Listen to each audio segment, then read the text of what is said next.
The Entrepreneurial Journey Podcast. We're talking business and building a culture that's kick-ass.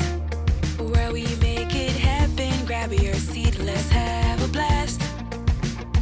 At the Entrepreneurial Journey Podcast. Hey, how are you? Hey Rebecca, I'm good, thank you. Good. This is Lee Fitzpatrick. He has a business called Outlaw Social. And one of the reasons I wanted to interview him for the podcast today is because he is a serial entrepreneur. I found out recently that he started his first business at the age of 18. So, Lee, what was the inspiration to getting started? How did it all begin? Sure. So yeah, I was 18-year-old when I started my first business. So I'm now 28, so I've officially been in business for a decade. Well done. Wow. Feels like a lifetime. So I think that the inspiration, as I've explained to you before, that my family have always been in business. My mum's side of the family have an electrical business, electrical appliance business that is almost 90 years old. So wow. It's in its fourth generation, and I've grew up with that. Conversations around the dinner table have always been around business, and actually quite heated conversations around the business and staff and challenges and customers. So I think it's in my blood. I've grew up with it. Right. Okay.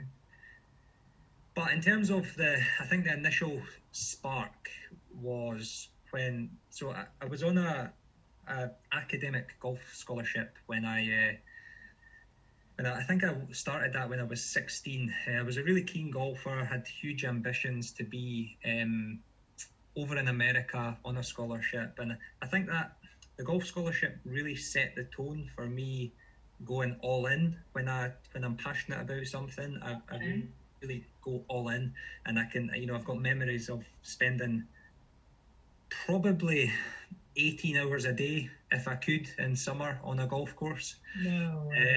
All summer, and then that inspired me to apply for the golf scholarship, and I got selected.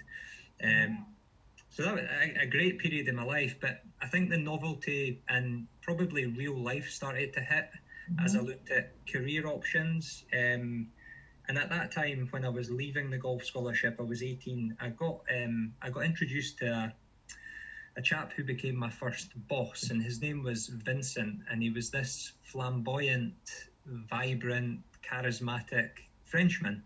Right. Okay. He ran a letting agency in East Lothian, and he offered me a job as a property viewing agent. Okay.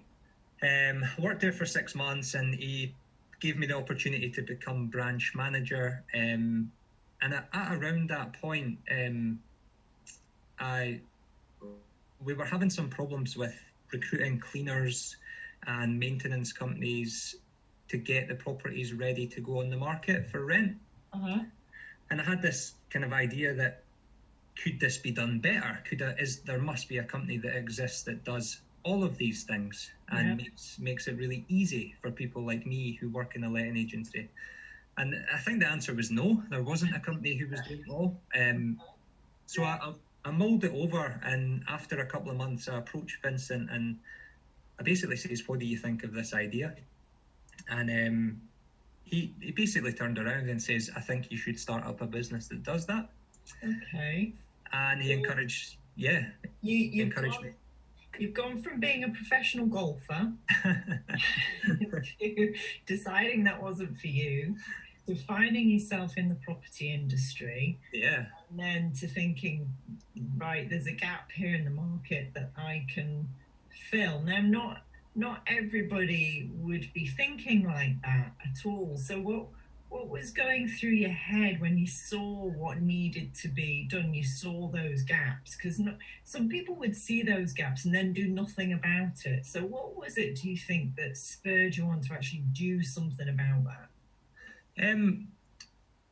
So there's another part to this story. So I was surrounded by Vincent, who was this entrepreneur that was a risk taker and just really inspiring. So I really absorbed that. But at the time, I was also surrounded by a chap called Tim Cocking, who's now he's one of my best friends. But he was my manager in the agency at the time. And what happened is he was leaving to set up his care business, which is now called Bright Care. Oh, right. And it's now a huge business. It's one of Scotland's leading care providers. Yeah. And he inspired me because he had taken the decision, supported by Vincent as well, actually, to study a market which was elderly care, launch a business in a market with no experience in that market. Right. And he done this all within what seemed to me to be the space of 6 months. Wow. So I think I was just really lucky to be surrounded by these people who were grasping opportunities that were in front of them. Yeah. That played a big part, and I'm really grateful for that. Yeah, so you could see what was possible, and people around you were doing things, making things happen, and it possibly seemed like just the natural progression then, Lee. I think so. And at that time I was 18-year-old, and I think Tim at that time was probably around 25 or 26. Okay. So I was looking, I was saying, right, that's 7 years down the line. If I act now, I could be flying by the time I get to Tim's age. Yeah, absolutely. Yeah. So how did your business do? How did that go? So it was nothing short of a whirlwind. As I've told you before, it was really my university, because I never went to university. It was really my education. And so the business ran for just shy of 5 years. Right. So I think there's some stats out there about, businesses getting to 5 years and then they start to become more mature and have a higher chance of succeeding. I never quite reached that point with the business. So what happened is we started out as a property preparation company, and that involved us cleaning, going to IKEA, buying furniture, staging properties. It involved everything you can imagine to get a property ready for the market. But what happened over the course of a couple of years is we started to take on more skilled work, and we outsourced all of it. We kind of became the main business contact, and we kind of had like a sort of collaboration cooperative. Okay. With contractors, and that was always my vision for the business, was to scale it using skilled contractors. But we started to take on maintenance work and small refurbishments and painting jobs, and naturally what happened over a couple of years is we branched out into larger projects. So towards the end of our business, and I'll explain that in a second, we were doing shop fits in Edinburgh Airport. Wow. We were doing 3-story office refurbishments. And by this time, I think we had 12 members of staff. Goodness me. So it was really positive. It was great. And I think in our last year of business, we got awarded by Scottish Enterprise Growth Business of the Year. Wow, that's fantastic. But it is fantastic, and it was a great achievement, but there's something interesting that happened there. So we got awarded the award 3 months prior, and in fact, maybe a little bit more, probably about 6 months prior to us having to liquidate the company. No. Yeah, so a real roller coaster ride. But what happened is we had, I was still young. We grew very quickly. Cash flow was a big challenge for us. We had a few bad clients that never paid us, and we, at the point that a client held back, I think £40,000 from us, we had a massive project on the go, which was this 3-story office refit, and it caused a challenge for us because our cash flow was at an all-time low, and we had our biggest ever project, which had longer staged payments than we had ever had to bridge before. Right. So what actually happened is some of our staff started to get a bit scared that the company wasn't going to last. They started to leave. The quality of our work started to drop.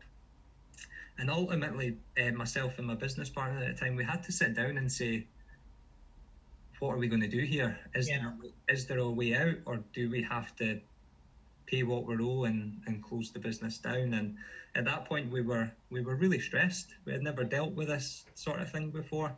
Not surprised. And we made the decision to basically liquidate the company. Yeah, that was quite brave. Yeah, that I suppose what happened after that was probably one of the most challenging years of my life. I think so. Me personally, I kind of went into a depression. I think there was times over the 12-month period after we liquidated the business where I struggled to leave the house for probably up to weeks at a time. Right. I struggled with my mental health, actually struggled to look in the mirror. I had this real identity crisis about who is this imposter, you know, what right does he have trying to start up a business? And it was a challenge, but I came out the other side, I guess. Which is fantastic, and I really wholeheartedly appreciate you being so honest, Lee, because that sometimes is not what our listeners experience when they look at social media. You know, there's so much out there, isn't it, to say that it's amazing running a business. You know, the Ferrari's parked in the drive, the yacht's parked in the med, and all sunny photographs, but actually the reality is very, very different, isn't it? And when a business doesn't succeed due to all kinds of factors, some of which are outside of your control, then I think most business owners do take it personally. And most business owners do have that period of deep, negative emotions, sometimes depression, certainly anxiety, and some never recover and go back to thinking, well, I'll just take a salaried job, I can't run a business, I'm no good at this. So what was it that got you back out there? Because I know you've run businesses since very successfully. What sort of kind of spurred you on to go, right, come on, let's have another go? So I think something I've looked at recently is I remember right at the start of my journey, I was lucky enough to be, so when I had Market Prepare, that was my first business. I was lucky enough to be surrounded. We actually shared an office with some amazing people, the likes of Callie from Malsey, Leah from Appointed, and a whole host of other people. We shared an office with them, and I think being surrounded by people who were facing challenges that were similar to mine, some were completely different, but actually some were a lot worse than what we were facing as well. Okay. But right at the start of that journey, I remember attending an event, a chap called Adam Purvis. I don't know if you know Adam. Yeah. He invited me along to Power of Youth. And something I've done recently is just looked back. They recorded me on video. That was like 7-8 years ago. Oh, wow. And they recorded me saying how passionate I was about making a difference in the world. And that's something that's really stuck with me, and I've revisited recently. And I think at the core of it, I know that I had a vision, and that was to leave the world a better place than I found it. Okay. But at such a young age, I hadn't actually formalised what that looked like. Yeah. And the way that I frame it is, I think I basically had the wrong vehicle for realising my vision. Yeah. So the vehicle being the first business. And I think over the course of the past 4 years, what happened very quickly after a closed market prepare is this feeling came back that I needed to do something. And I was, I tried to go into employment, but it just never worked. Yeah. This feeling came back really quickly. And this urge to make a difference kind of crept up to the surface. And what happened is I would come up with these ideas. So over the past 4 years, I've launched a gym. So I opened a gym in Dalkeith and ran that successfully for 2.5 years. Yeah. I had a product business called Muscle Cake, which was a subscription business where cakes that were high in protein were delivered through your letterbox. Right. And I had a couple of other ventures that I was involved in, but I think probably the main thing that's come of it is the vehicle just hasn't been right for me to make my impact on the world. Mm-hmm. And that probably brings me to my current business, which is Outlaw Social. And I think for the first time in my life, I feel like the vehicle that I have is perfectly suited for me to realize my vision, which is to make an impact on the world. That's really interesting. So many entrepreneurs have something that drives them. Yeah. And it's very rarely the desire for money. Very rarely. But occasionally you come across a business owner that they're interested in money, but it's very rare that that's the case. Yeah. And also you described there as trying to go back to employment, but it didn't work out. Again, there are so many business owners out there who've tried to fit themselves back into that square peg and just found it impossible to do so. Yeah. So I've often thought about running and owning a business as being almost like a vocation. Yeah. And it's really interesting the way you describe it is that you can't help but have that thing within you that drives you on. And even when you try and ignore it, it doesn't go away. So there's no point in ignoring it. You may as well just go with it. So tell us all about the new vehicle. Now it's the right one. How do you know it's the right one? Sure. So I think just very quickly before I come on to that, just going back to the vision. So I've always knew what my vision was. Mm-hmm. I now know what the vehicle is. Mm-hmm. And I think through my track record, even though I found it hard to sometimes remind myself, but I now know that I have the ability to grow a business and scale a business because I have done it. Yeah. I think one of the big missing ingredients for me, and I think this comes down to the scars and sort of deep conditioned beliefs from having a failure, is that I've never really backed myself. And I think for the first time in my life, I've actually took a step back and says, the past is the past. Learning has been done, and now it's time to just back yourself. And that's been a significant shift in my mindset. And it's really helped me maintain that kind of positive, what does the future hold mindset.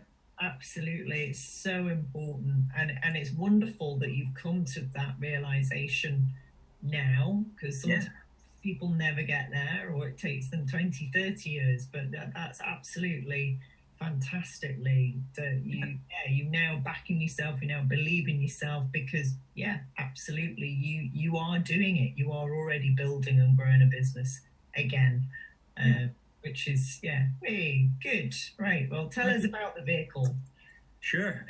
So where do we start? So a year ago, I reached a point in my gym business where I discovered that I had added as much value as I possibly could to that business. So I decided to give it back to my business partners and basically take some time out to figure out what my next move was. Right. Because at this point, I had made 5 or 6 moves and was feeling a bit unsettled and unsure about what actually is the vehicle I need to get into for the next 10 years. Something I've learned over the past 10 years in various businesses is I'm hugely passionate about starting businesses, about the strategy and theory behind acquiring customers, adding value, and just that whole startup phase is something. Startup and growth phase is something that I really enjoy, and it plays to my strengths. Right. So I think the idea behind this business, Outlaw Social, was that why don't I start a business that plays to my strengths, that allows me to work on projects with clients that can accelerate their businesses, can give me the variety of projects to keep me engaged and happy and energetic, so that I can add the most value to people. Right. And that kind of got us to now. So in December 2018, I decided to register Outlaw Social as a limited company. Okay. And I set out in January to find our first clients. And initially the thought process was that we were a marketing company that specialized in social media and content production. So be that written, be it video, be it photography. And over the period of, I think, 3-4 months, we acquired our first 10 customers. Brilliant. A lot of those customers were people who I knew, who trusted me, who were willing to give me a chance. And perhaps I'd maybe seen some of the stuff that I'd done in the past with previous businesses. So that kind of got us through to June, where we employed our first 2 members of staff. Fantastic. So we had created enough revenue I had actually forecasted that we had enough clients to take on 2 members of staff to add creative capacity to our service offering. And it would get us to break-even point. Okay. So I was quite happy to sacrifice profit. I had done my numbers, done my projections, and I had forecasted that we would be at break-even point for a good couple of months. Okay. What happened really quickly when the 2 members of staff joined, who are incredible, and actually much more creative than me. Right, good. We really quickly realised, because we had team meetings every morning and every afternoon, and we realised that the work we were doing for clients, a lot of our clients were on monthly retainers. Right. So we were perhaps doing social media, or we were doing SEO or Google AdWords for clients. And what happened is we ended up just ticking boxes for clients. So we had this, a social media client would come to us and we'd put out 20 posts for them a month, and there was no real strategy behind why are we doing this? What is the result? How do we demonstrate value? How do we make sure that this customer doesn't see us as an expense, but sees us as an investment? Yeah. And that thought kind of developed over the period of probably 4 or 5 weeks. And we sat down as a team not too long ago, and we've not actually published this fully. So by the time this podcast goes live, it'll be really fresh. Right, okay. News flash, hot off the press. Hot off the press. But we decided that retainers and a focus on output rather than outcomes wasn't serving our clients in a good way. Right. And it wasn't actually serving us as creative people. Because there was no energy, there was no creative freedom. We were just ticking boxes, we were just putting posts out, we were kind of giving clients what they want rather than what they need. And if I'm being brutally honest, we actually became glorified PAs or assistants or schedulers. And that didn't really fit with me, because I want to make sure that I add the value to a business that I work with. Not that interesting either, Lee. No, and actually it has a really short life cycle, because when a business owner or marketing manager looks at your bill at the end of the month and weighs it up, they start to resent the outgoing, because there's no demonstration of return. And what we were hearing from people is actually this is what 90% of marketing agencies are doing. Right. And every client that you speak to has had a bad experience with marketing agencies. Yeah.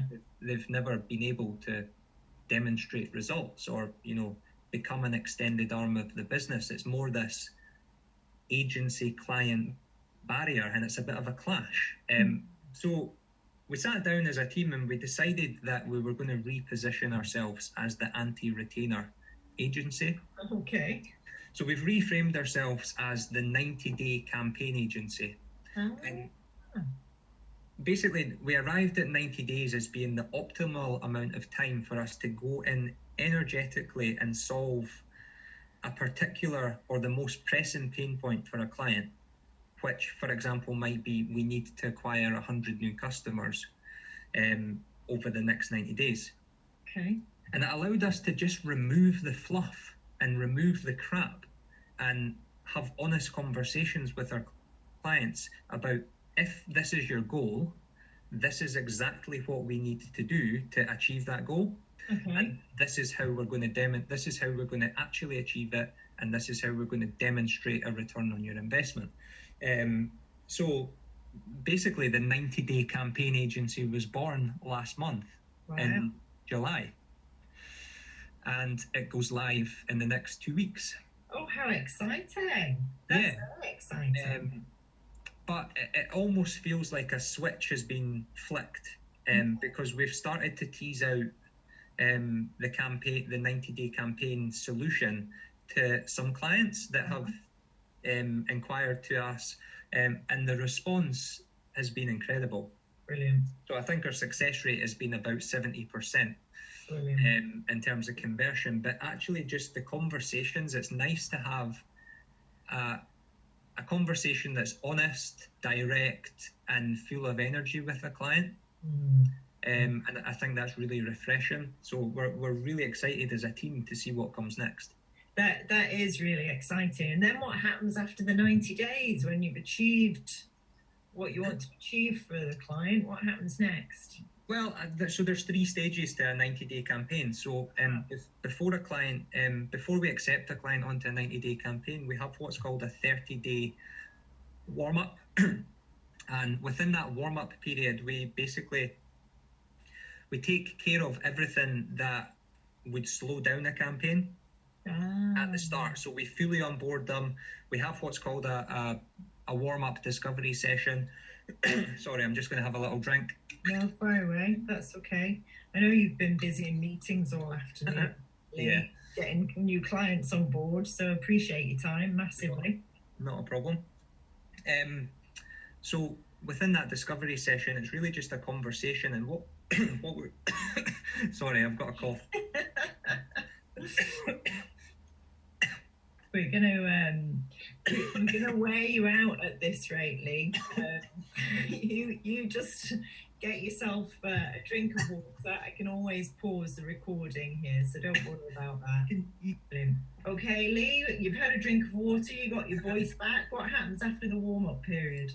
So we then, once we've got the client pre-qualified, we move on to the actual 90-day sprint. So we prioritize tasks based on the ability for them to impact our traction towards achieving the campaign goal. Okay.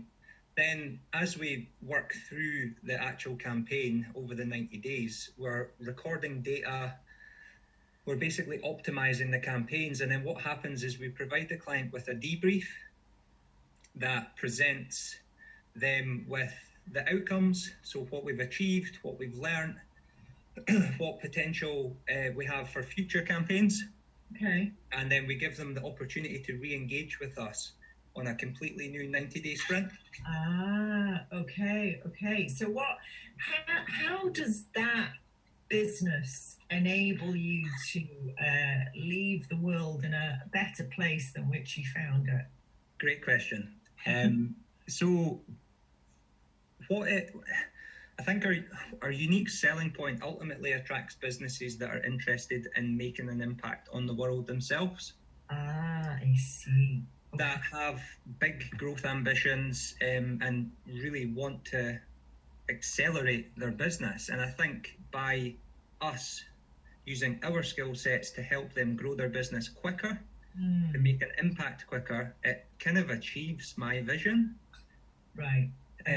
Because we can help them do that in a much more efficient and measurable way. And you can do it with loads of businesses. You're not just restricted to growing your own business. You can do it with multiple number of businesses. Yeah, really? Totally. Ah, genius, Lee. Absolutely genius. That's fantastic.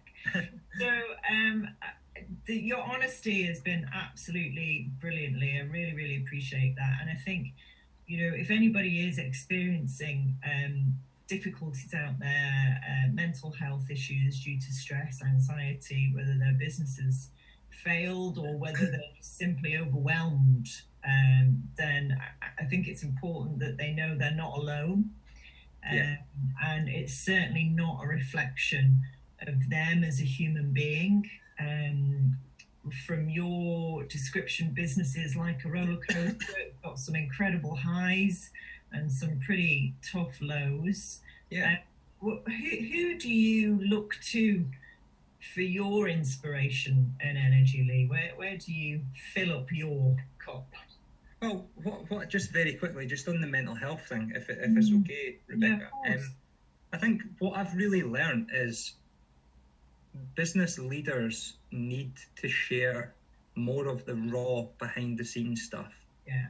Because I think as entrepreneurs and business leaders, our failures and challenges and our ability to problem solve as our resilience builds actually becomes our superpower.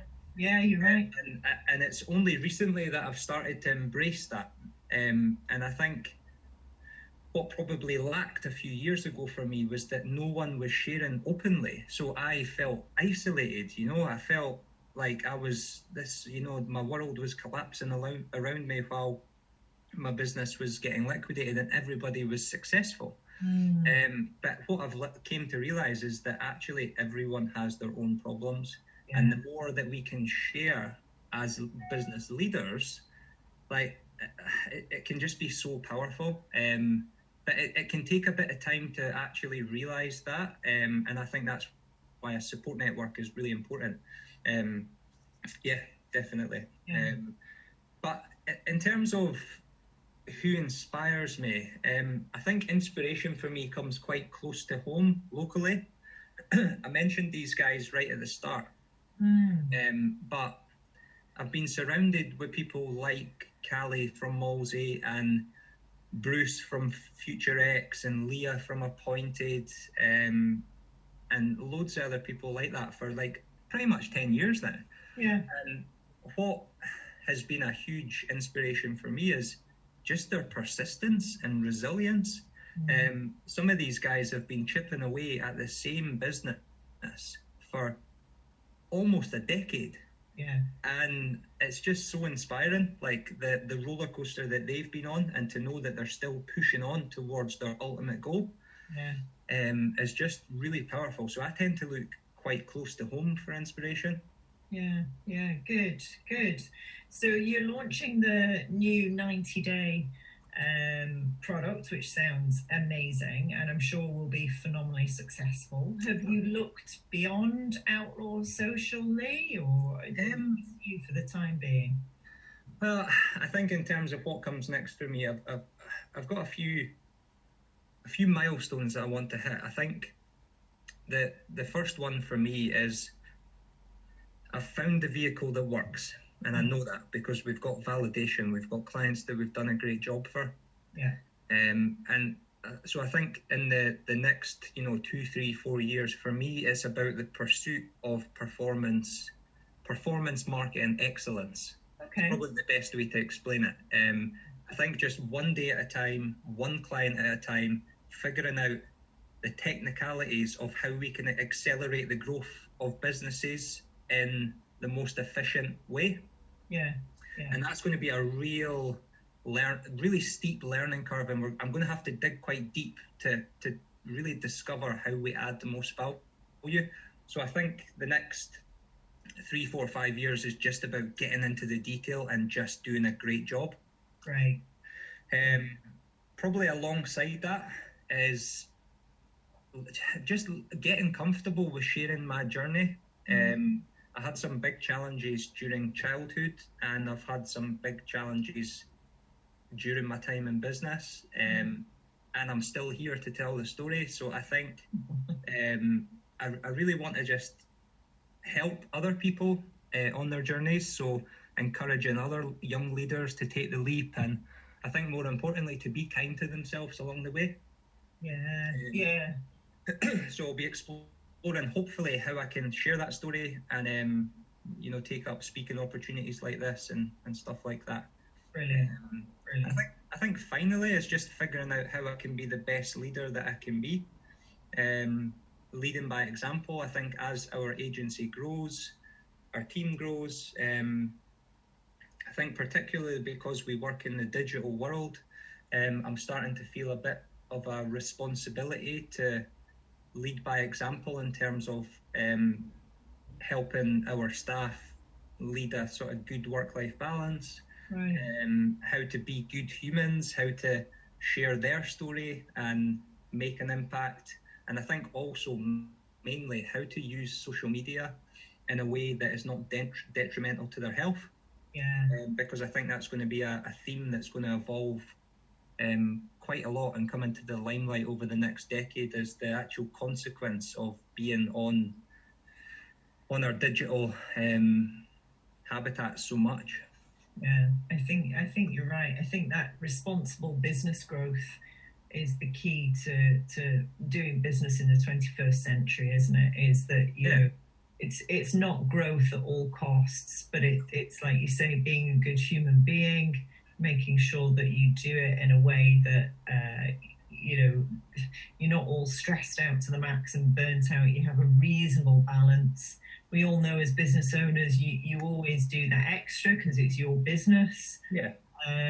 But making sure that you get downtime and rest and relaxation. And I think it's so important that our listeners hear that, you weren't born with a silver spoon in your mouth. You had challenges. Those challenges are very recent. And you can bounce back. And you're absolutely right, Lee, is that you build that resilience as you go along. So what a wonderful story. I'm so glad that I could get hold of you and interview you. Thank you so much. No problem. And what's the domain so people can go and find you? So it's outlawsocial.co.uk. That's easy peasy. That is wonderful. Thank you again, Lee, so much for that, and absolute best of luck. And no doubt I'll see you around Edinburgh soon enough.